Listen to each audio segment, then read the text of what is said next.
आज हम लोग का ऑक्सीडेशन नंबर पढ़ रहे थे। उसमें ऑक्सीडेशन नंबर के डिस्कशन को हम लोग आगे बढ़ाएंगे। उसमें तुम लोगों को ये बताया गया था किस प्रकार से कुछ कंपाउंड है जिसके ऑक्सीडेशन नंबर हम लोग निकाल पाए थे। जो हम लोग डिस्कशन किए थे उसमें हम लोग ऑक्सीडेशन नंबर उसका कैलकुलेट कर पा रहे थे। जैसे उसी को रिमाइंड करते हैं कुछ और ऑक्सीडेशन नंबर निकालते हैं हम लोग। तो हम लोगों जैसे ऑक्सीडेशन नंबर निकाला था तो उसमें ये देखा था कि हाइड्रोजन का जनरली क्या होता है +1 होता है, ऑक्सीजन का जनरली -2 होता है, लेकिन पेरोक्साइड में -1 होता है, सुपर ऑक्साइड में -1/2 होता है। इसी प्रकार से तुमको था जो कि ग्रुप 1 के एलिमेंट हैं जो कि lithium, sodium, potassium, rubidium, caesium, francium, इसका ऑक्सीडेशन स्टेट +1 होता है कंबाइंड स्टेट में और फ्री स्टेट में 0 होता है। ग्रुप 2 के एलिमेंट का +2 होता है, अदरवाइज कंबाइंड स्टेट में 0 होता है। क्लोराइड अगर हेलाइड के रूप में रहता है तो वो -1 ऑक्सीडेशन स्टेट में होता है। बाकी अन्य जगह पर वो अलग अलग ऑक्सीडेशन स्टेट में भी पाया जाता है। तो इन सब रूल के आधार पर हम लोगों ने कुछ कंपाउंड्स का में जो कि थे एलिमेंट उसका ऑक्सीडेशन स्टेट हमने कैलकुलेट किया था। जैसे कि तुमको अगर निकाला जाए HNO3 नाइट्रिक एसिड में, जैसे उसी को आगे बढ़ाया जाए उसी तरह का ये भी सवाल होगा। जो पुराना क्वेश्चन था उसी के आधार पर होगा। HNO3 में N का ऑक्सीडेशन स्टेट निकालना है तो इसको क्या कर देंगे 1 + x + -2 × 3 और सबका सम क्या होगा कंपाउंड में 0 हो गया।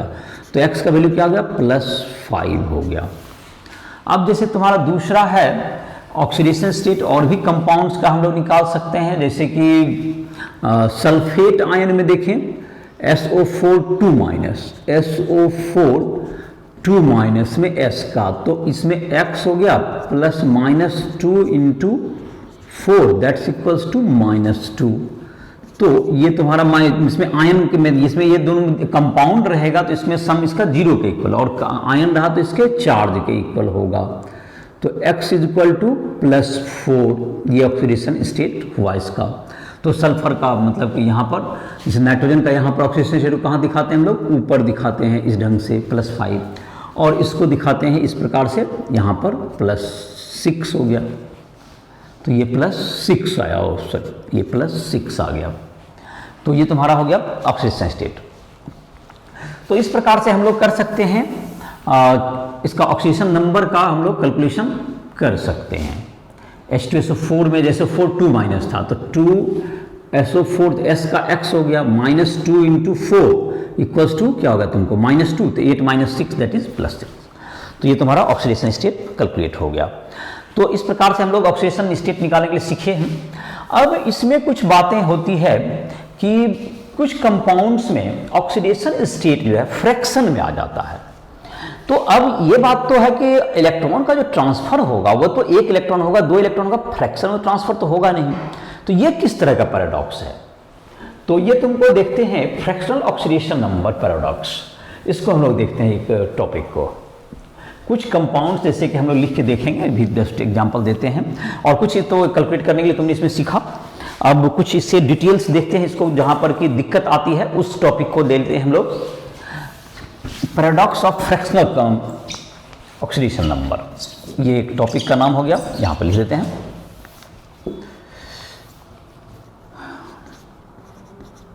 Paradox of fractional oxidation number, इसका क्या हो गया, इसका क्या पैराडॉक्स है? ये पैराडॉक्स होगा तुमको जैसे कि फ्रैक्शनल ऑक्सीडेशन नंबर का मतलब ये हो गया कि तुमको ये फ्रैक्शन में रहेगा। तो फ्रैक्शनल ऑक्सीडेशन नंबर जो तुम्हारा है उसका क्या होगा वैल्यू। जैसे फ्रैक्शनल ऑक्सीडेशन नंबर तुमको क्या होगा, इसका फ्रैक्शन में ऑक्सीडेशन नंबर को हम लोग कैसे कैलकुलेट कर देखते हैं किसका आता है। जैसे तुम्हारे बुक में तुम्हारा दिया हुआ है एक कंपाउंड है C3O2, इसमें देखते हैं। इसमें जो कार्बन का है, कार्बन का अगर x ले लेंगे तो हम लोग ऑक्सीडेशन नंबर पहले निकालते हैं 3x + -2 × 2 = 0। तो x = हो गया +4/3। ये देखो फ्रैक्शन में आ गया। तो ये फ्रैक्शन में आया तो इसमें क्या बात, जब फ्रैक्शन में तो आना नहीं चाहिए, चूंकि ये जो हम ट्रांसफर हो रहा होगा इलेक्ट्रॉन, ये तो फ्रैक्शन में ट्रांसफर नहीं हो सकता इलेक्ट्रॉन एक इलेक्ट्रॉन होगा, 2 इलेक्ट्रॉन होगा, 3 इलेक्ट्रॉन, इस ढंग से ट्रांसफर होगा। तो ये फ्रैक्शन में क्यों आ रहा है, ये क्या पैराडॉक्स है, ये क्या समझ में नहीं आ रहा। तो इसका पैराडॉक्स कुछ इस ढंग से है, इसमें होता ये है कि ये जो तुम्हारा है ये एवरेज ऑक्सीडेशन नंबर होता है। ये तुम्हारा क्या है, एवरेज ऑक्सीडेशन नंबर है, ये average oxidation number of 3 carbon. ये तुमको 3 का एवरेज है, ये 3 का एवरेज है, तब मतलब ये हुआ कि कार्बन के तीनों जो यहां पर हैं सेम ऑक्सीडेशन स्टेट में नहीं होंगे इस कंपाउंड में, बल्कि तीनों अलग अलग ऑक्सीडेशन स्टेट में हो सकते हैं, और उसका एवरेज ये आ रहा है हमको, दैट इज जो एवरेज है वो आ रहा है 4/3 आ रहा है। तो ये देखते हैं इसका क्या मतलब हुआ यहां इसका। अब जो इसको समझने के लिए हम इसका स्ट्रक्चर बनाएंगे, देर आफ्टर इसको समझने का हम लोग कोशिश करेंगे कि ये इसका क्या ऑक्सीडेशन स्टेट होगा। देखो यहां पर क्या है, यहां पर इसका स्ट्रक्चर हो जाएगा C डबल बॉन्ड O, यहां पर डबल बॉन्ड 4 बॉन्ड पुरना है, double bond C double bond O। तो ये जो तुम्हारा यहां पे आ गया, इसका इस कार्बन का, ये देखो दोनों तरफ से ये क्या है, ये कार्बन बिल्कुल क्या है, बैलेंस में है हर तरफ से। तो जितना इधर खींच रहा होगा उतना इधर खींच रहा होगा, जो भी होगा। तो ये जो बीच का कार्बन होगा ये तुमको ऑक्सीजन इसका होगा, तो इसका ऑक्सीडेशन स्टेट -2 हो जाएगा। इसका ऑक्सीडेशन स्टेट कितना हो जाएगा, ये -2 है, तो इसका ऑक्सीडेशन स्टेट +2 हो जाएगा। और ये कार्बन दोनों तरफ से क्या होंगे, ये तुमको दोनों तरफ से ये बैलेंस होगा ये कार्बन, तो इसका क्या हो जाएगा, तुमको 0 हो जाएगा यहां पर। और इस कार्बन का यहां पर क्या हो जाएगा, फिर इस कार्बन में यहां पर देखेंगे तो ये भी तुमको देखोगे तो यहां पर क्या आ जाएगा, यहां पर ये -2 है, तो यहां पर +2। तो यहां पर देख लो 3 कार्बन का एवरेज एटॉमिक ऑक्सीडेशन नंबर यहां पर देखो निकाल लेते हैं। Average oxidation number of carbon equals to क्या होगा, 0 प्लस क्या होगा तुम्हें 4, आई मीन कि 0 + 2 + 0, 0 प्लस यहां पे हो गया 0 + 2 + 2/3, दैट्स इक्वल्स टू 4/3। ये 4/3 हो गया C2O3 का, ये 4/3 हो गया ऑक्सीडेशन स्टेट। ये तुम्हारा दूसरा है तुमको कंपाउंड। अब हम लोग देखते हैं अलग कंपाउंड, एक दूसरा कंपाउंड हम लोग लेते हैं C3O2 के बाद हम लोग यहाँ पर एक दूसरा कंपाउंड जैसे कि इसी टाइप का एक एग्जांपल लेते हैं Br3O8। इसमें देखते हैं क्या होता है।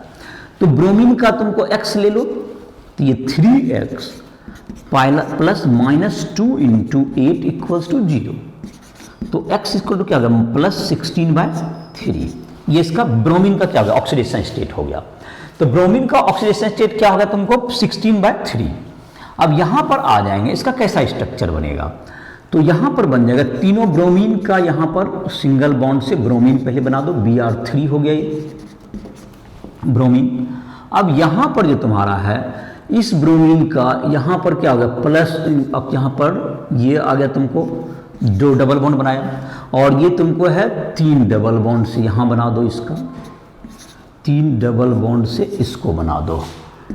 तो तुम्हारा ये ऑक्सीजन का, अब यहां पर देखो ये जो ब्रोमीन है इस ब्रोमीन का क्या हो जाएगा ऑक्सीजन स्टेट, ये 3 तरफ से ऑक्सीजन से जुड़ा हुआ है और इधर तो सिमेट्रिकल होगा, तो इसका क्या होगा, इसका हो गया +6 हो जाएगा। इसका ऑक्सीजन स्टेट क्या हो जाएगा, इसका यहां पर दे दो, इसका +6 हो जाएगा।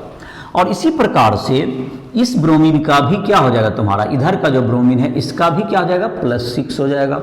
और ये जो बीच का ब्रोमीन है ये तुमको दोनों तरफ से, अब 2 माइनस से होगा, दैट इज +4 हो गया। ये देखो जैसे दोनों तरफ से ये इधर से 0 ही होगा, लेकिन ये दोनों जो इसको अट्रैक्ट है उसके कारण इस पर +4 होगा। जैसे उसमें 0 कर थे बीच वाला कार्बन को, तो यहाँ पे 0 था, लेकिन ये दोनों ऑक्सीजन जुड़ा हुआ है इससे, इसलिए इसका -2 और -2 दैट इज +4 हो गया। अब इसका देखो एवरेज निकालो, तुम निकल जाएगा तुम्हारा ये, इस एवरेज है 16, एवरेज ऑक्सीडेशन स्टेट ऑफ, देखो ये पैराडॉक्स समझ में आ जाएगा। Average oxidation number of Br क्या हो जाएगा तुम्हारा 6 + 6 + 4/3, दैट्स इक्वल्स टू 16/3। तो यहां पर क्या हुआ, ये एवरेज भले फ्रैक्शन में आ गया, लेकिन एक्चुअल जो ऑक्सीडेशन नंबर है वो फ्रैक्शन में नहीं है। एक्चुअल ऑक्सीडेशन नंबर वो फ्रैक्शन में नहीं है। तो ये क्या होगा तुम्हारा, ये तुम्हारा हुआ कि ब्रोमीन का तुमको Br3O8 में ये तुम्हारा इस कारण से आया है। इसी तरह का एक कंपाउंड होता है जिसको हम लोग कहते हैं S2O8 2-, S2O8 2-। तो ये तुमको है या H2O8 ये एसिड के रूप में रखेंगे। तो इसका स्ट्रक्चर क्या होगा, इसमें देखो इसका ऑक्सीडेशन नंबर निकालोगे तो यहां पर क्या होगा, यहां पर देखते हैं, यहां पर एक अलग तरह का पैराडॉक्स हो जाएगा। ये फ्रैक्शनल तो नहीं होगा लेकिन यहां पर भी इस तरह का है। ये फ्रैक्शन वाला तुम्हारा एग्जांपल तो खैर 2 एग्जांपल से समझ में आ गया होगा, जिसका भी रहे तुम्हारा ये तुमको यहां पर भी देखो, यहां भी एक पैराडॉक्स है तुमको ऑक्सीडेशन नंबर का, ये देख लेते हैं। चलो ये तो फ्रैक्शन का हो गया सर, इसको थोड़ा सा इसको अलग टॉपिक में लेते हैं। तो ये फ्रैक्शनल ऑक्सीडेशन स्टेट में तुम्हें 2 एग्जांपल देखा कि ये फ्रैक्शन में आ गया। तो फ्रैक्शन में आ गया तो क्या आ गया तुम्हारा, जैसे कि S4O6 2-, S4O6 2- एक लेते हैं। चलिए फ्रैक्शनल में ही एक और रहते हैं एग्जांपल में, तो उसके बाद उसको लेते हैं S4O6 2-, इसमें देखते हैं।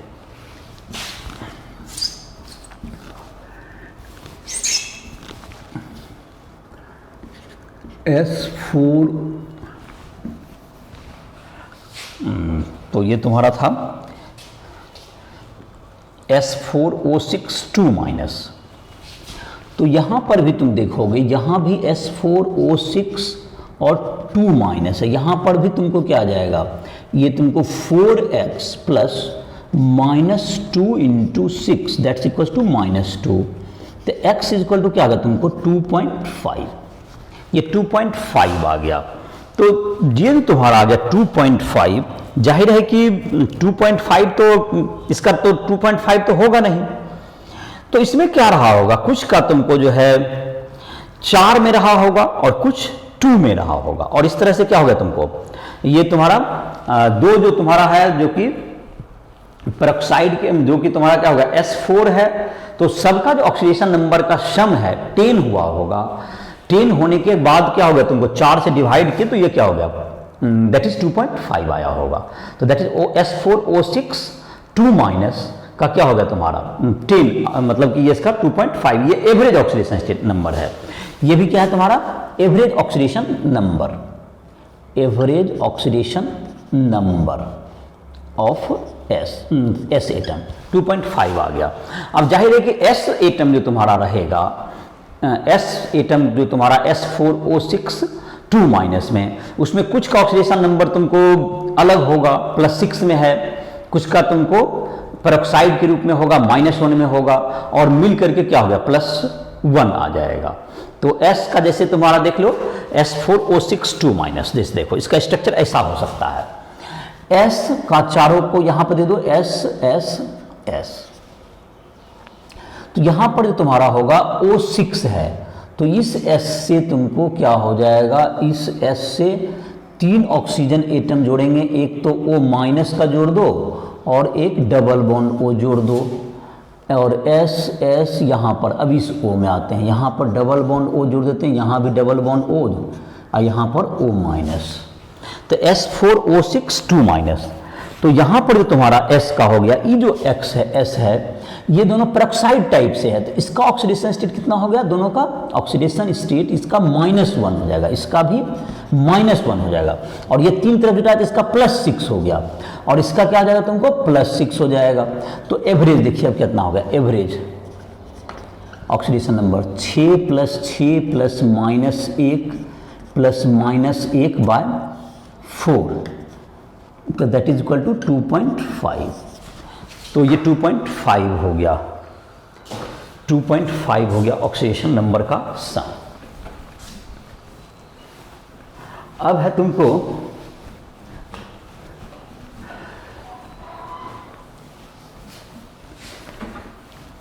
अब जैसे कि कुछ और टाइप के जो है ऑक्सीडेशन नंबर के पैराडॉक्स आते हैं, पैराडॉक्स कहें या कुछ गलतियां, जैसे उसके बारे में पहले समझ लेते हैं। मैक्सिमम और मिनिमम ऑक्सीडेशन स्टेट किसी एलिमेंट का क्या हो सकता है, पहले इसकी चर्चा करते हैं।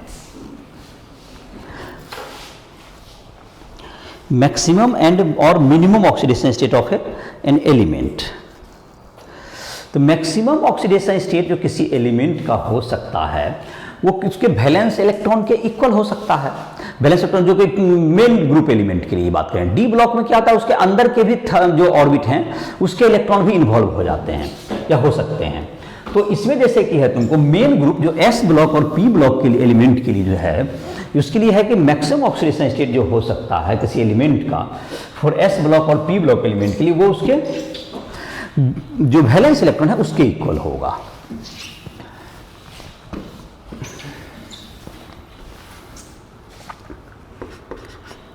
Maximum oxidation number, maximum oxidation number of an element of S and P block element, P block element is equal to its valence electron is equal to its valence electron, valence electron के equal हो सकता है। तो जैसे कि यहाँ पर इस बात का मतलब हो गया कि जैसे कि ग्रुप 1 है S group 1 plus 1, group 2 that is plus 2, group 13 that is plus क्या हो सकता है तुमको मैक्सिमम ग्रुप 13 में 3 होगा तो ग्रुप मैक्सिमम प्लस 3, ग्रुप 13 आ गया, ग्रुप 13 3 हो गया, इसका वैलेंस इलेक्ट्रॉन 3 ही है। ग्रुप 13 का ग्रुप 14 ये 4 हो गया प्लस 4, ग्रुप 15 का plus 5, group 16 plus 6, group 17 that is plus 7। ये तुमको इसका मैक्सिमम स्टेट ऑक्सीडेशन स्टेट होना चाहिए। और ग्रुप 18 का 8 हो सकता है। और मिनिमम जो होता है for non metal, minimum oxidation state for non metal जो होता है तुमको, minimum oxidation state, minimum oxidation number for non metal जो हो सकता है, जो इलेक्ट्रॉन को एक्सेप्ट करते हैं, that's equals to valence electron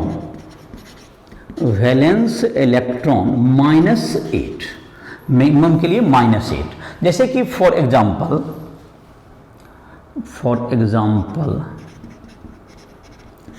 minimum oxidation state of nitrogen, minimum oxidation state of nitrogen is equal to valence electron 5 -8 is equal to -3।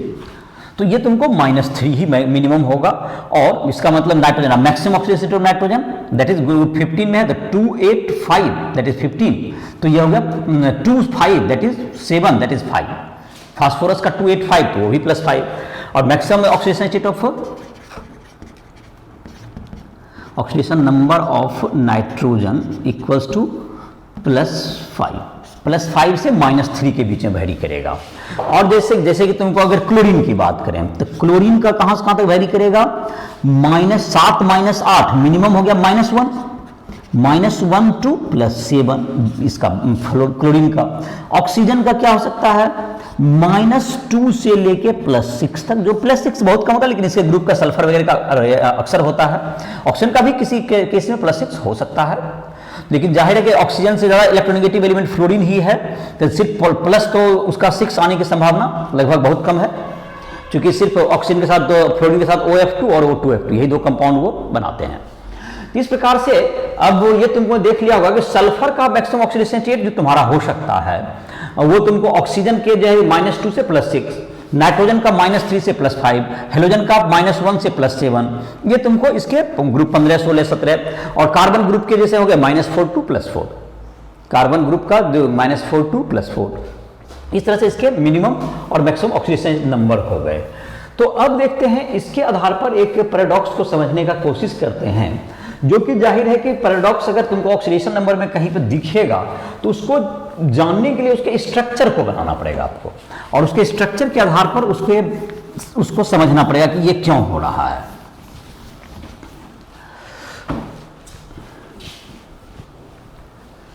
यहाँ पर है कि जैसे कि कुछ एसिड बने हुए हैं जो कि सल्फर के, उसमें सल्फर के ऑक्सीडेशन स्टेट में कुछ पैराडॉक्स नजर आता है। ये इस पैराडॉक्स को समझने का कोशिश करते हैं। जैसे कि एक एसिड है तुमको, जिसको हम लोग मार्शल एसिड भी कहते हैं, या तुमको एक तुम्हारा है जिसको हम लोग disulphuric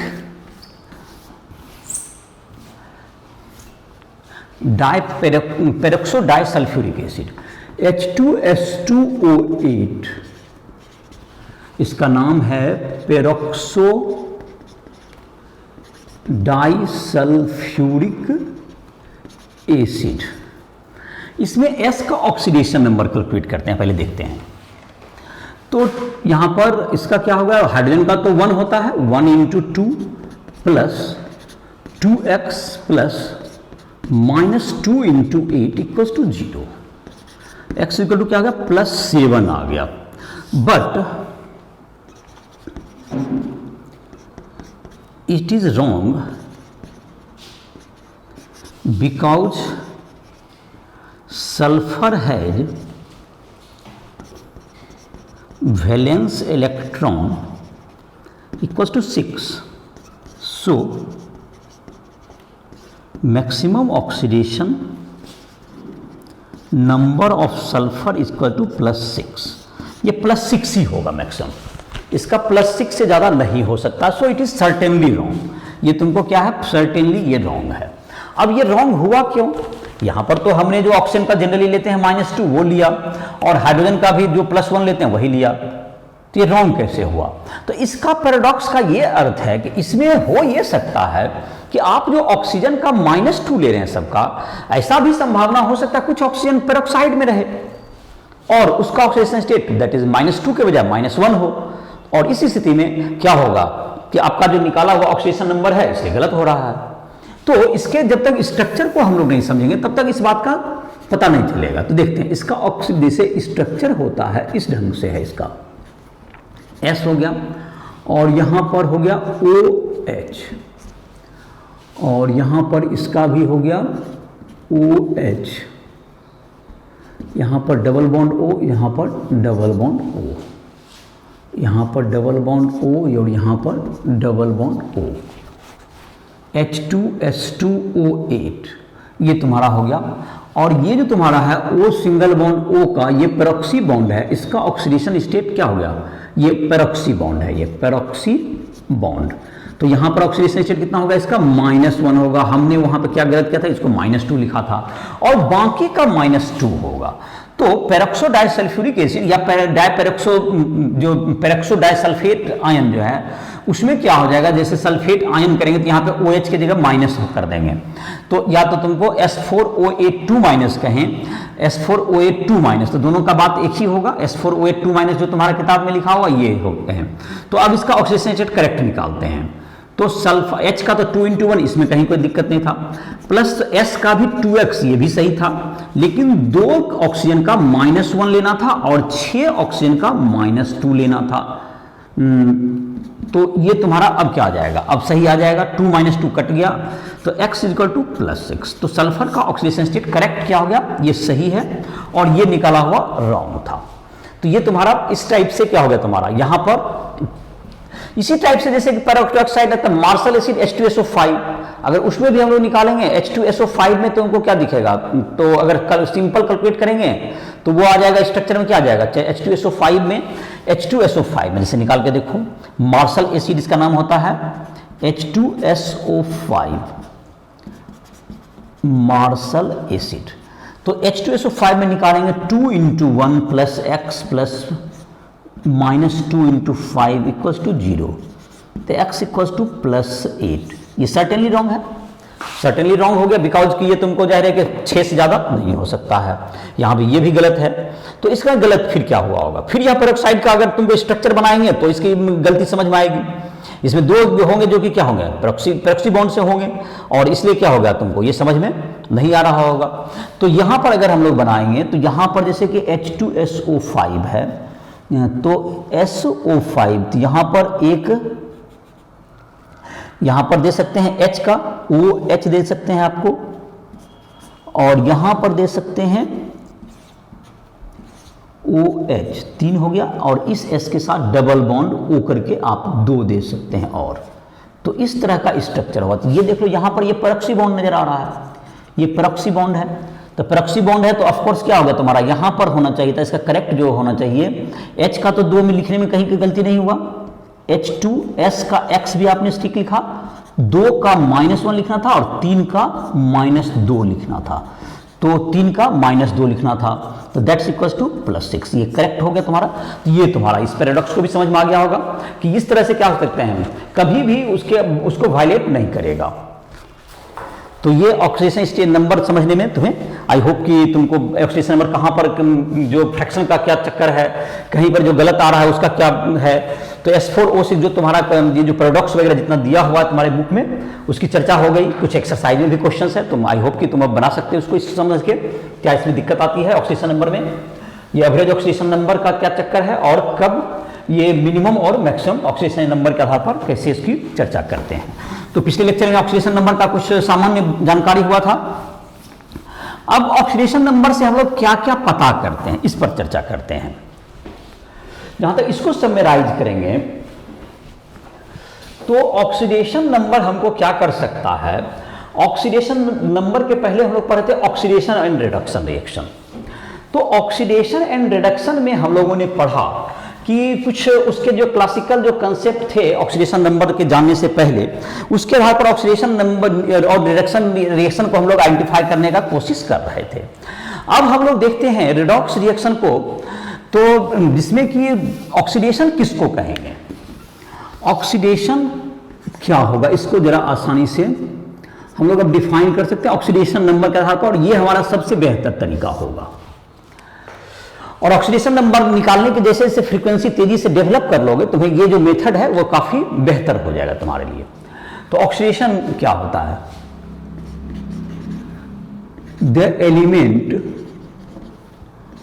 oxidise in a chemical reaction if its oxidation number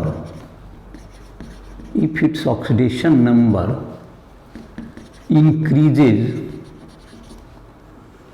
during a chemical reaction अगर किसी केमिकल रिएक्शन में इसका ऑक्सीडेशन नंबर क्या हो जाए, बढ़ जाए, तो उसका क्या होगा, तो इसका मतलब हुआ कि उसका जो है तुमको ऑक्सीडेशन हुआ है। और रिडक्शन का क्या होगा, रिडक्शन भी एक ही साथ लिख लेते हैं, एक ही साथ दोनों को एग्जांपल से समझा देंगे, क्योंकि हर रिएक्शन में रिडॉक्स रिएक्शन दोनों होता ही है। The element which reduces oxidation number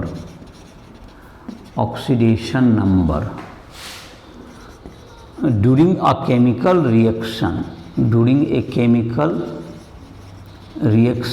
is reduced in the chemical reaction, reduce हो जाता है। तो यही तुमको जो है बेहतर पहचान है कि ऑक्सीडेशन नंबर बढ़ गया तो ऑक्सीडेशन, घट गया तो रिडक्शन। अगर मतलब रिएक्टेंट में निकाल लेंगे और फिर प्रोडक्ट में निकाल लेंगे, तो अगर इंक्रीज नजर आया प्रोडक्ट में तो आप समझ लीजिए क्या होगा, ऑक्सीडेशन हो गया उस एलिमेंट का या उस स्पीशीज का, और जिसका ऑक्सीडेशन नंबर घटता हुआ नजर आया देन उसका रिडक्शन हो गया। तो इसके आधार पर हम लोग क्या कर सकते हैं, ऑक्सीडेशन रिडक्शन को रिडॉक्स रिएक्शन भी पहचान सकते हैं। ऑक्सीडेशन रिडक्शन हो रहा है तो रिडॉक्स होगा। जैसे कुछ एग्जांपल से इसको हम लोग देखते हैं, जैसे कि ऑक्सीडेशन हुआ या नहीं हुआ, किसका ऑक्सीडेशन हुआ किसका रिडक्शन हुआ, इसको हमको पहचानना है। तो हम लोग इसको निकालते हैं, जैसे कि CH4 प्लस O2 से बन गया CO2 प्लस H2O। इस रिएक्शन को हमने पहले भी देखा था, लेकिन हम लोगों के देखने का तरीका था कि हम लोग क्लासिकल जो पहले मेथड था, हाइड्रोजन डिस्प्लेसमेंट, ऑक्सीजन का एडिशन, इन सबों के दृष्टिकोण से हमने देखा था। अब हम इसको ऑक्सीडेशन नंबर के मेथड से इसको हम पहचानते हैं। तो कार्बन का तुमको जो है यहाँ पर हाइड्रोजन का जाहिर है कि +1 होता ही है, तो इसमें चेंजिंग तो नहीं आएगा। ऑक्सीजन का तुमको 0 होता है फ्री स्टेट में, और ये तुमको यहाँ पर कार्बन का क्या होगा, तुम और कार्बन का यहाँ पर निकालना चाहोगे तो x +1 × 4 that's equals to -4। Carbon का यहाँ पर क्या है, -4 ऑक्सीडेशन स्टेट है कार्बन का, यहाँ पे इंडिकेट कर सकते हो। और ऑक्सीजन यहाँ पर है +0 में है, तो यहाँ पर 0 हो गया, ये फ्री स्टेट में है तो 0 हो गया। इस कंपाउंड में देखते हैं कार्बन का क्या होता है। कार्बन का यहाँ पर क्या है, x + -2 × 2 = 0, x = +4। तो यहाँ पर कार्बन का क्या हो गया ऑक्सीडेशन स्टेट, +4 हो गया। और O का जहाँ तक देखते हैं, यहाँ देखें या यहाँ देखें, तो ये तुमको तो -2 लेते ही हैं हम लोग।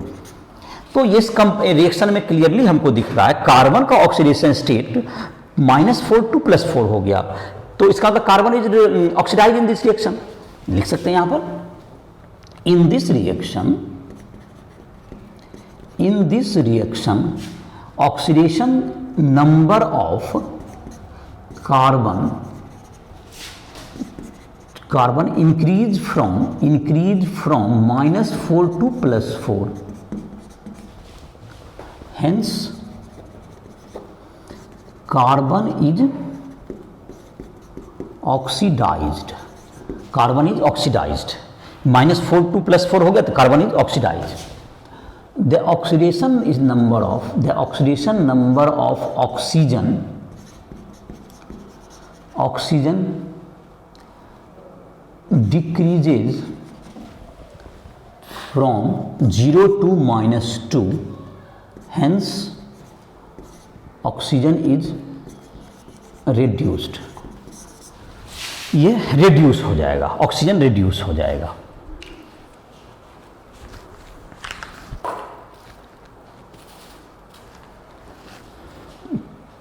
तो ये हो गया तुम्हारा CH4 + O2 से CO2 + H2O।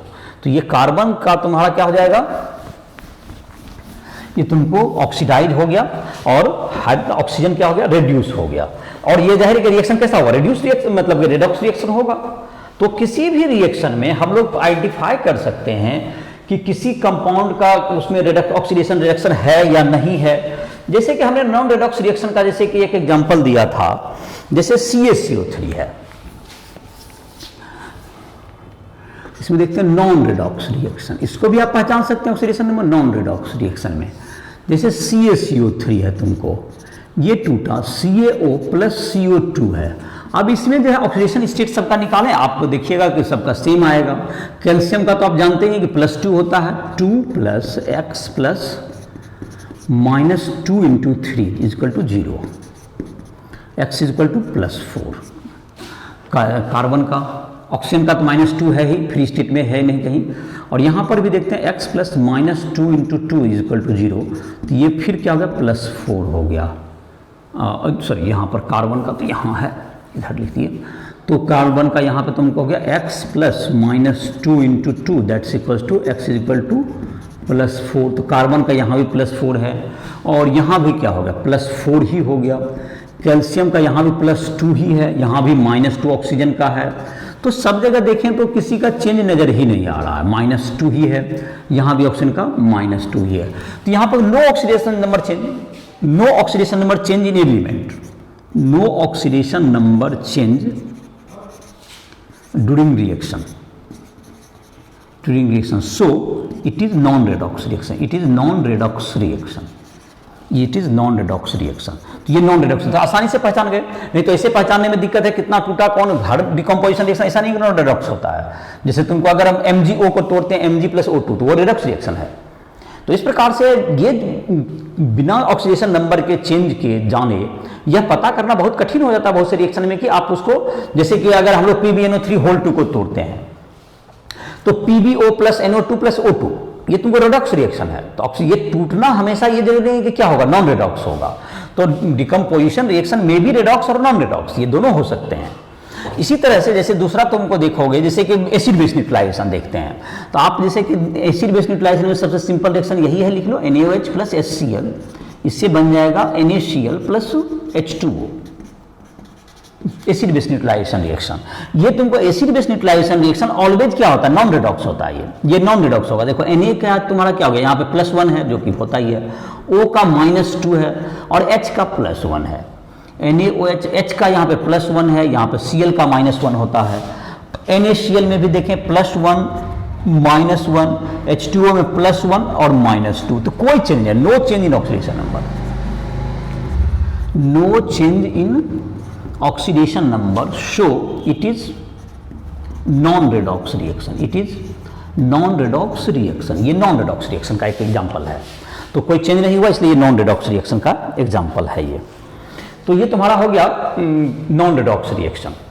और तुमको रिडॉक्स रिएक्शन किसी को भी पहचान सकते हो, और तुमको जो है रिएक्शन को पहचानने के लिए क्या करना है, सबका ऑक्सीडेशन नंबर आप कैलकुलेट कीजिए। जैसे जैसे प्रैक्टिस करोगे तुम्हारी स्पीड काफ़ी बढ़ेगी और इस प्रकार से आसानी से आप ऑक्सीडेशन नंबर निकाल पाएंगे। क्योंकि इसी के आधार पर आगे के लेक्चर में हम लोग बैलेंसिंग वगैरह भी पढ़ेंगे कि किसी केमिकल रिएक्शन को कैसे बैलेंस करते हैं। उसके 2 मेथड हैं जो बताएंगे ऑक्सीडेशन नंबर से भी, और एक तुमको और भी मेथड है उसके आधार पर जो कि आगे के लेक्चर में होगा।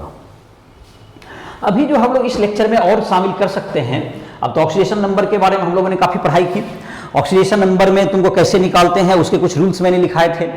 कंपाउंड में सम 0 होता है, आयंस में सम उसके चार्ज के इक्वल होते हैं, उसके आधार पर ऑक्सीडेशन नंबर आप कैलकुलेट कर सकते हैं।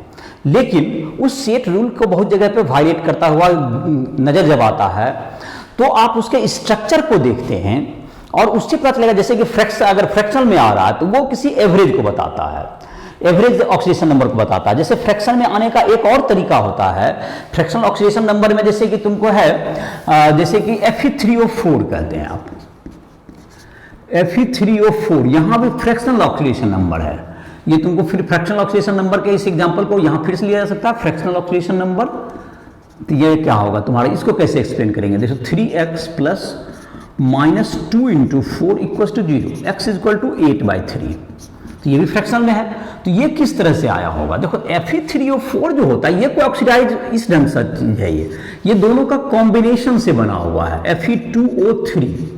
तो ये एक्चुअली में Fe2O3, तो यहाँ पर जो एक का है यहाँ पे +2 है और इसमें अगर निकालेंगे तो ये +3 है, 2 का +3 है, तो 2 का +3 है और तो एवरेज क्या होगा इसका, average oxidation number = 2 + 3 + 3/3 that equals to 8/3। ये तुम्हारा 8/3 हो गया एवरेज।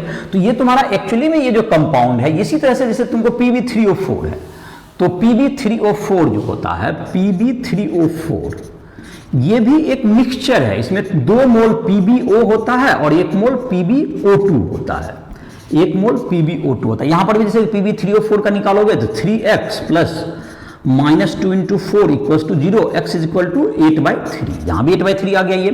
तो ये भी तुम्हारा क्या है, यहाँ पर क्या है, यहाँ भी ये तुमको मिक्सचर है ये। तो PbO2 का तुम्हारा क्या हो गया, यहाँ पर हो गया +4 होता है और PbO का यहाँ पर +2 होता है। तो यहाँ पे 2 जो है तुमको किस रूप में है, +2 में। एवरेज क्या हो गया, एवरेज ऑक्सीडेशन नंबर = 2 × 2 + 4/3 एटम इसमें भी है, तो 8/3 ऐसा हो गया, 2 PbO + O2। तो इसी तरह से जो ऑक्साइड होते हैं कितने, उसमें क्या होते हैं, ये ऑक्सीडेशन नंबर के आधार पर हम लोग जो है ये मिक्सचर होता है 2 ऑक्साइड का, और उसके आधार पर वहां पर भी पैराडॉक्स दिखता है फ्रैक्शनल ऑक्सीडेशन नंबर का। तो ये सब तुमको जगह है, जैसे पिछले में पैराडॉक्स में दिखाए थे तुमको, क्या कहते हैं, वो था तुमको स्ट्रक्चर के कारण और ये था मिक्सचर के कारण पैराडॉक्स है फ्रैक्शनल ऑक्सीडेशन नंबर का।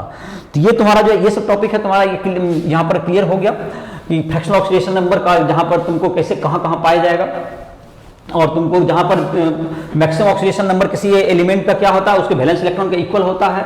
और डी ब्लॉक एलिमेंट के लिए तुमको जहाँ तक मैक्सिमम ऑक्सीडेशन स्टेट की बात है, वो तुमको s और इनर जो डी इलेक्ट्रॉन होगा उसके भी सम के बराबर है। ये s और p का हमने चर्चा किया था, डी ब्लॉक का चर्चा फिर करेंगे कभी। तो अभी जो तुम्हारा है टॉपिक ये तुम्हारा था कि अब है तुमको कि ये जो रिडॉक्स रिएक्शन है वो कितने टाइप के होते हैं। रिडॉक्स रिएक्शन को कुछ हम लोग टाइप में क्या कर सकते हैं, डिवाइड कर सकते हैं। जैसे टाइप ऑफ रिडॉक्स रिएक्शन, उसको जाहिर है कि 10th क्लास में पढ़ाई है। Type of reaction, type of redox reaction, इसको थोड़ा क्लासिफाई करके और थोड़ा सा डीपली इसको देख लेते हैं। Redox reaction. पहला है कॉम्बिनेशन रिएक्शन, इसका डिफिनेशन की जरूरत नहीं है। कॉम्बिनेशन रिएक्शन तो जैसे कि तुमको दो सब्सटेंस कंबाइन करके जब बनाएंगे तो वो जो कि तुम्हारा होगा, जैसे कि Mg प्लस O2 से MgO बन जाना, ये कंबाइन हो गया। और ये रेडॉक्स भी है, क्योंकि ये तो Mg का यहाँ पे फ्री स्टेट में 0 है, ऑक्सीजन का भी यहाँ पे 0 है। यहाँ पर क्या हो गया, ये +2 में चला गया और ये -2 में चला गया। तो ये क्या होगा तुम्हारा, एक रेडॉक्स रिएक्शन है, तो ये एक कॉम्बिनेशन रिएक्शन का भी एग्जांपल है। जैसे कि अगर हम लोग ले लें C+O2 से CO2 बनाना, ये भी तुम्हारा काफ़ी सिंपल सा एग्जांपल है। ये भी दोनों जीरोज में है, यहाँ पर +4 और -2, यहाँ पे 0 0 था, तो कार्बन ऑक्सीडाइज हो गया और ऑक्सीजन रिड्यूस हो गया। तो ये भी एक रेडॉक्स का एग्जांपल है। फिर तुम्हारा था डिकम्पोजिशन रिएक्शन, दूसरा डिकम्पोजिशन रिएक्शन। डिकम्पोजिशन का मतलब एक सब्सटेंस जब एक से अधिक में टूट जाएगा तो वो क्या कहलाएगा, डिकम्पोजिशन रिएक्शन कहलाता है। जैसे कि तुमको डिकम्पोज कर दो PbNO3(2), इससे बन जाएगा PbO plus NO2 plus O2।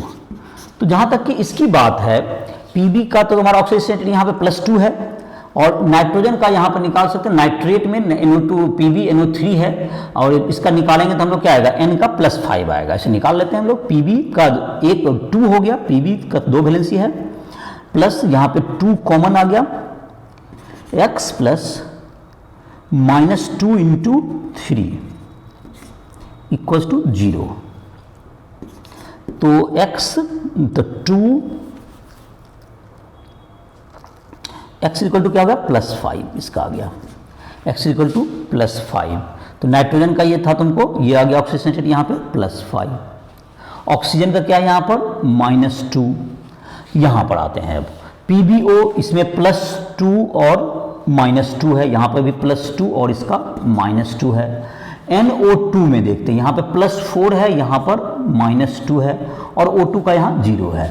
तो यहाँ पर देखिए किसका हुआ, और Pb का तो ऑक्सीडेशन नंबर में चेंज नजर नहीं आ रहा है, +2 से +2 ही है। नाइट्रोजन का क्या हो गया तुमको, नाइट्रोजन का +5 से +4 हो गया, that is nitrogen is reduced, ये तुमको रिड्यूस हो गया। और तुमको ऑक्सीजन जो है -2 से क्या हो गया, 0, दैट इज ऑक्सीजन ऑक्सीडाइज हो गया। तो नाइट्रोजन रेड्यूसेस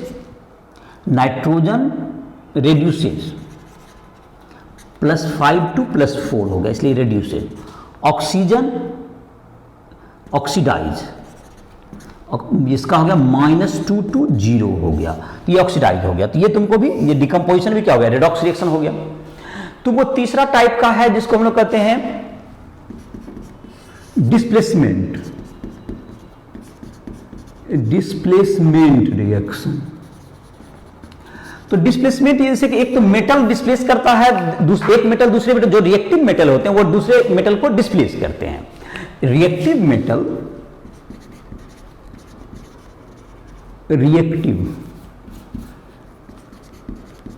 रिएक्टिविटी सीरीज की जिसकी बात करें, रिएक्टिव मेटल डिस्प्लेसेस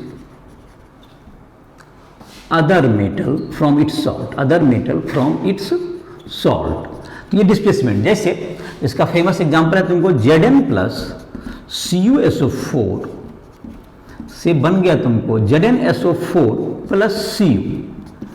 इसमें क्या है तुमको, ये जो तुम्हारा इसका जहां तक है, Zn को यहां पर क्या कर देंगे, Zn का यहाँ ऑक्सीडेशन क्या है, 0 है।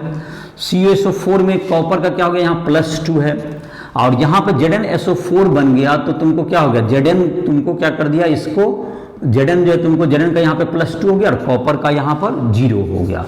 तो यहाँ पर Zn ने कॉपर को रिड्यूस कर दिया। Zn क्या हो गया, यहाँ पर Zn ऑक्सीडाइज हो गया, Zn is oxidise.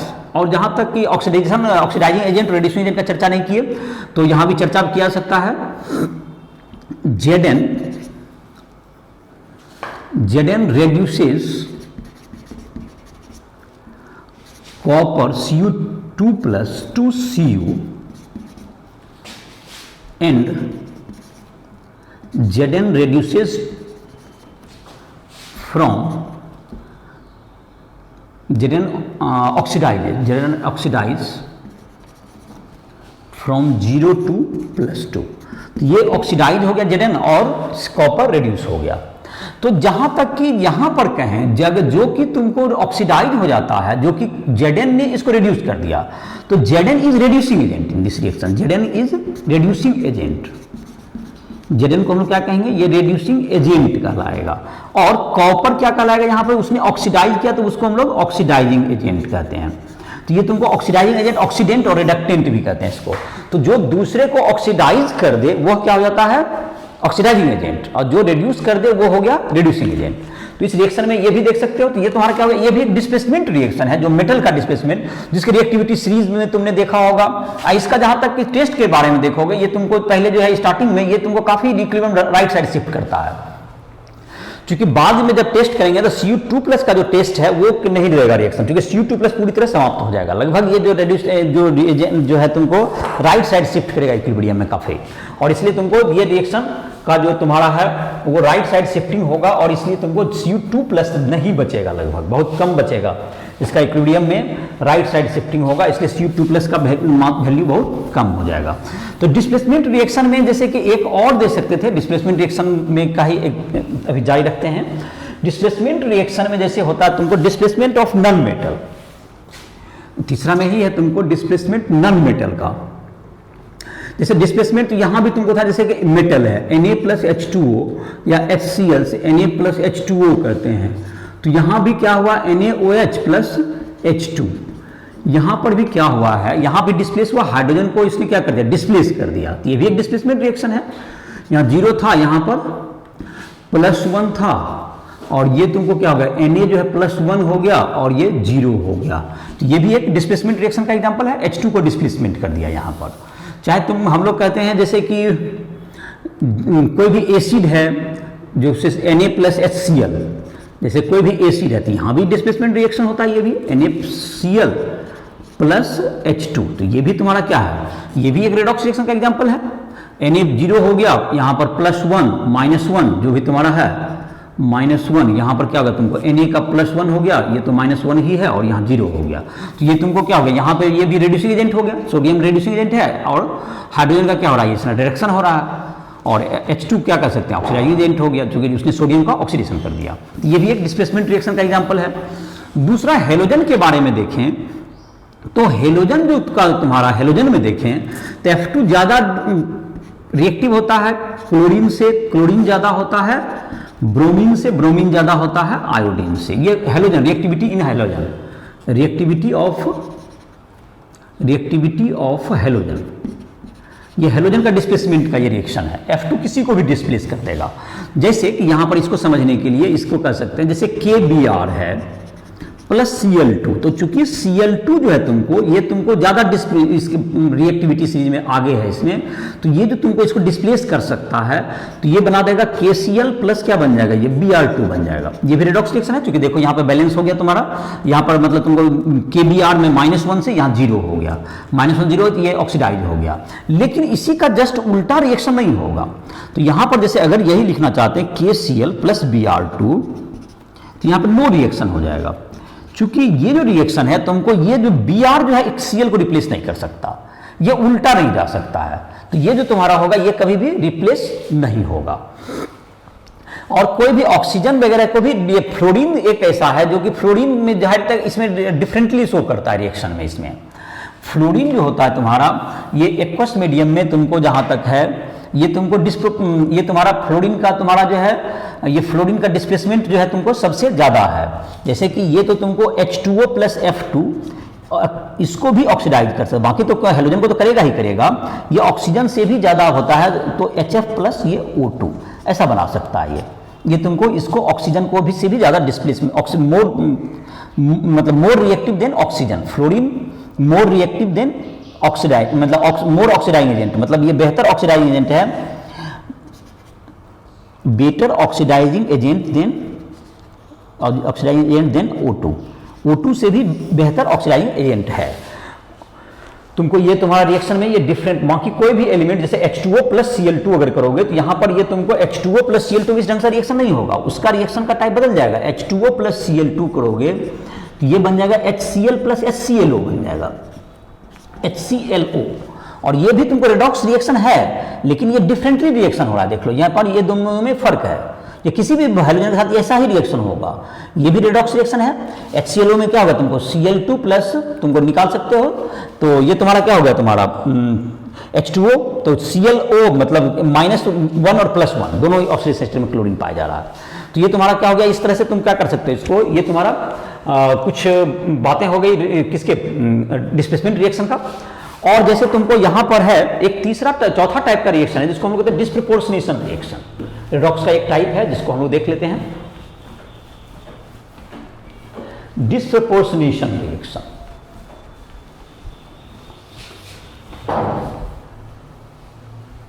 Disproportionation reaction या ऑटो ऑक्सीडेशन रिडक्शन भी इसको कभी कहते हैं।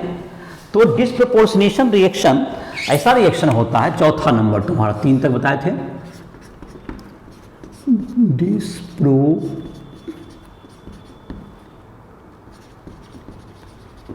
और auto oxidation reduction reaction, auto oxidation reduction reaction.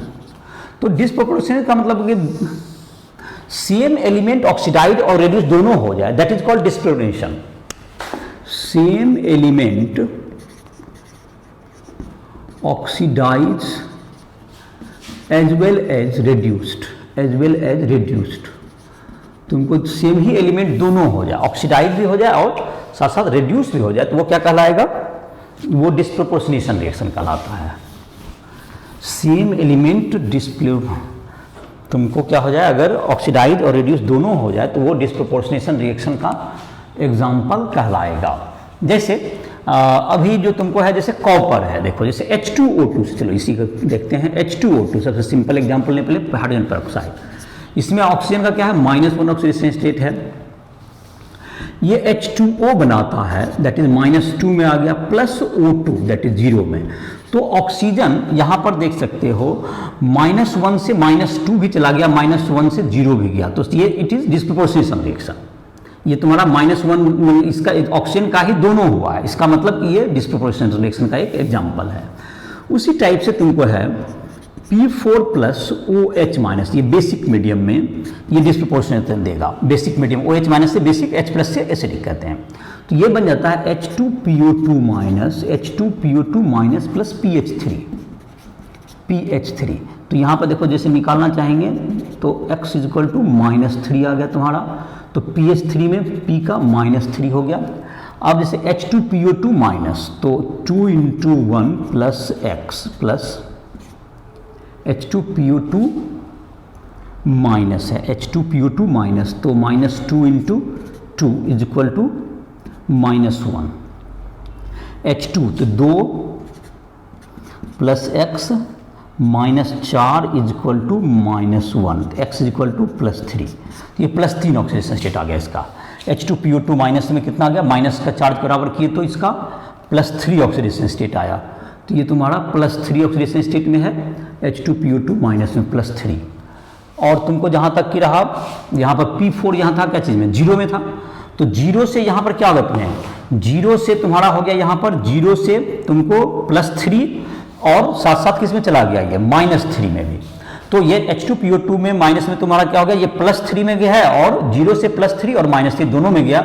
इसका मतलब क्या हो गया, इसका डिस्प्रोपोर्शनेशन रिएक्शन हो गया। इसी प्रकार से जैसे कि अभी हम लोगों ने देखा था क्लोरीन का जो रिएक्शन हमने लिखा था वाटर में, ये भी तो डिस्प्रोपोर्शनेशन का ही एग्जांपल था। Cl2 + H2O आपने लिखा, जो कि ऑक्सीजन इसमें क्लोरीन इसमें अलग ढंग से शो करेगा। तो ये तुमने जैसे लिखा, इसमें क्या हो जाता है तुम्हारा HCl + HOCl, HClO। तो ये तुमको +1 आ गया, ये -1 है और यहाँ पर क्या है, क्लोरीन 0 में है। तो 0 से ये -1 और +1 दोनों शो कर रहा है, तो ये भी डिस्प्रोपोर्शनेशन हो रहा है। जैसे कि Cu+ है, ये तुमको Cu2+ भी बन जाता है, कॉपर प्लस कॉपर में बदल जाता है, ये भी कॉपर का Cu+ का डिस्प्रोपोर्शनेशन है। तो डिस्प्रोपोर्शनेशन रिएक्शन वहाँ शो होता है। डिस्प्रोपोर्शनेशन के ये काफ़ी एग्जांपल्स हो गए तुमको, जैसे S8 भी डिस्प्रोपोर्शनेशन रिएक्शन शो करता है बेसिक मीडियम में। सल्फर भी डिस्प्रोपोर्शनेशन रिएक्शन शो करेगा किस में तुमको, ये तुम्हारा बेसिक मीडियम में सल्फर का भी डिस्प्रोपोर्शनेशन रिएक्शन होता है तुमको। तो वहां पर जो है H2S भी बना लेगा, तुमको रिड्यूस भी हो जाएगा और साथ साथ ऑक्सीडाइज होकर तुमको आगे ऑक्सीडेशन स्टेट में भी चला जाएगा, H2O3 में चला जाएगा। जैसे देखो सल्फर का अगर लिखना चाहेंगे, देखो क्या हो जाएगा S8 प्लस OH माइनस, जहाँ पे कुछ रिएक्शन है जिसमें वाटर मैंने नहीं जोड़ा है, वाटर वो बैलेंसिंग के आधार पर आता है तो वो वाटर बाद में जुट जाएगा तुम्हारा, S2 माइनस प्लस क्या हो गया S2O3 2 माइनस और प्लस H वाटर हो गया। तो यहाँ पर भी क्या हो गया, सल्फर का 0 से क्या हो गया तुमको -2 आ गया और H2O3 2 माइनस, तो 6 मतलब कि ये तुम्हारा +2 आ जाएगा। यहाँ पर ये +2 आ गया, 2x - 2 × 3 = -2, तो x = +2 और s में -2 है ही, यहाँ पे 0 है, तो ये भी डिस्पोजिशन रिएक्शन है सल्फर का। तो सल्फर का 0 से -2 होना, 0 से +2 होना, ये भी डिस्पोजिशन है। तो देयर आर वेरियस रिएक्शन जो मैंने यहाँ लिखा, और कुछ एलिमेंट जो डिस्प्लेसमेंट शो करेंगे तो वो जाहिर है कि middle of the oxidation state में होना चाहिए। अगर हाईएस्ट ऑक्सीडेशन स्टेट में तो डिस्प्लेसमेंट जैसे HNO3 इसमें +5 में है तो ये +5 से बढ़ नहीं सकता, ये मैक्सिमम ऑक्सीडेशन है, नो डिस्प्रपोर्शनेशन रिएक्शन। लेकिन HNO2 है, इसमें +3 में है तो +3 से भी गुंजाइश है, इसको कैन शो डिस्प्रपोर्शनेशन रिएक्शन, क्योंकि ये +3 से +5 भी जा सकता है और घट भी सकता है। और डायटोनियम का ऑक्सीडेशन स्टेट -3 to +5, अगर +5 में तो वो बढ़ने की उसकी गुंजाइश समाप्त हो गई, लेकिन यहाँ +3 में तो ये +3 से +5 भी जा सकता है और प्लस नीचे भी आ सकता है। तो इसका मतलब ये डिस्प्लेसमेंट शो करेगा। जैसे कि HClO4 है तुम्हारा, एक क्वेश्चन है तुम्हारा एग्जांपल में भी दिया हुआ 8.6 का, HClO4 में तुम्हारा H का तुमको यहाँ पर निकालोगे 1 + x + -2 × 4 = 0, तो x = +7, तो ये +7 ये तुम्हारा क्या हो गया, ये तुमको हाईएस्ट है, ये तुम्हारा doesn't show disposition, doesn't show displacement, ये नहीं शो करेगा, बिकॉज कि हाईएस्ट में इससे 7 से बढ़ के 8 नहीं हो सकता, क्योंकि क्लोरीन का ये मैक्सिमम ऑक्सीडेशन स्टेट है, और तो ये सिर्फ घट ही सकता है, बढ़ नहीं सकता है। जैसे तुमको यहाँ पर था, इसमें जैसे एग्जांपल तुम्हारा है 8.6 में, जैसे कि ClO- है, तो ये तुमको घट भी सकता है, ClO- में यहाँ पे +1 है, तो ये घट के Cl- जान सकता है और ClO3- जा सकता है। ये तुमको एग्जांपल 8.6 का जैसे है, तो ये तुम्हारा क्या हो गया, ये डिस्प्लेसमेंट शो कर दिया। इसी तरह से तुमको जो है यहाँ पर 8.6 में लिख भी देता हूँ नंबर, एग्जांपल NCERT एग्जांपल 8.6, तो ClO- का डिस्प्लेसमेंट रिएक्शन शो हो गया। इसी ढंग से ClO2- है, तो ये भी तुमको Cl- और ClO3- में बदल जाएगा। ClO3- है, तो ये भी तुमको Cl- + ClO4- ये देखो बढ़ गया, लेकिन ClO4- डजंट शो डिस्प्लेसमेंट, ये घट ही नहीं सकता, मतलब बढ़ ही नहीं सकता है, तो ये 3 और डिस्प्लेसमेंट शो करेंगे और ClO4- शो नहीं करेगा, जो कि तुम्हारा एग्जांपल 8.6 था तुम्हारा, ये भी तुम्हारा डील हो गया। तो ये तुम्हारा डिस्प्रोपोर्शनेशन से जुड़ा हुआ कुछ रिएक्शन था जिसकी चर्चा हमने कर दिया। और तुमको इसके बाद जो तुम्हारा है, अब जो तुम्हारा है कुछ क्वेश्चंस वगैरह एग्जांपल से देख सकते हो, किताब से तुम देख लोगे, कुछ मैंने चर्चा भी कर दिया। और ऑक्सीडेशन नंबर अगर बढ़ गया तो क्या समरी हुआ आज का, ऑक्सीडेशन नंबर निकाले, जहां पर कि कुछ तो फ्रैक्शनल ऑक्सीडेशन नंबर का चर्चा कर दिया। दूसरा हुआ कि जो इंपॉर्टेंट बात कि ऑक्सीडेशन नंबर अगर आपका बढ़ रहा है तो वो ऑक्सीडेशन का पहचान है, और ऑक्सीडेशन नंबर अगर रिड्यूस हो रहा है तो उसका रिडक्शन हो रहा है। और जब कहीं भी फ्रैक्शन में आ रहा है या तुमको ऑक्सीडेशन नंबर का मैक्सिमम वैल्यू उसके वैलेंस इलेक्ट्रॉन के बराबर होता है s और p ब्लॉक एलिमेंट के लिए, तो जाहिर है कि वैलेंस इलेक्ट्रॉन से अगर अधिक आ रहा है तो it means something is wrong in your calculation. तो उसमें या तो आपको स्ट्रक्चर बना के उसको डील करना पड़ेगा, और इन सबों की का हमने इसका स्टडी कर लिया। और ऑक्सीडेशन रिडक्शन जहां पहचानना हो, रेडॉक्स रिएक्शन है नहीं है, तो आप ऑक्सीडेशन नंबर का प्रयोग करें, ज़्यादा बेहतर वे में पहचान में आ जाएगा, रेडॉक्स है, नॉन रेडॉक्स है, ये सारी बातें उसमें इंक्लूड हो जाएगी। तो इसी के साथ इस लेक्चर को समाप्त करें। तुमको कोई भी परेशानी हो रहा है किसी भी चैप्टर को समझने में, किसी भी फिजिक्स, केमिस्ट्री, मैथ, किसी भी टॉपिक को समझना हो, किसी भी क्वेश्चन को बनाने में समस्या हो रहा हो, राइट ऐप के माध्यम से हमसे संपर्क कर सकते हो। तो इसी के साथ इस लेक्चर को समाप्त कर रहे हैं।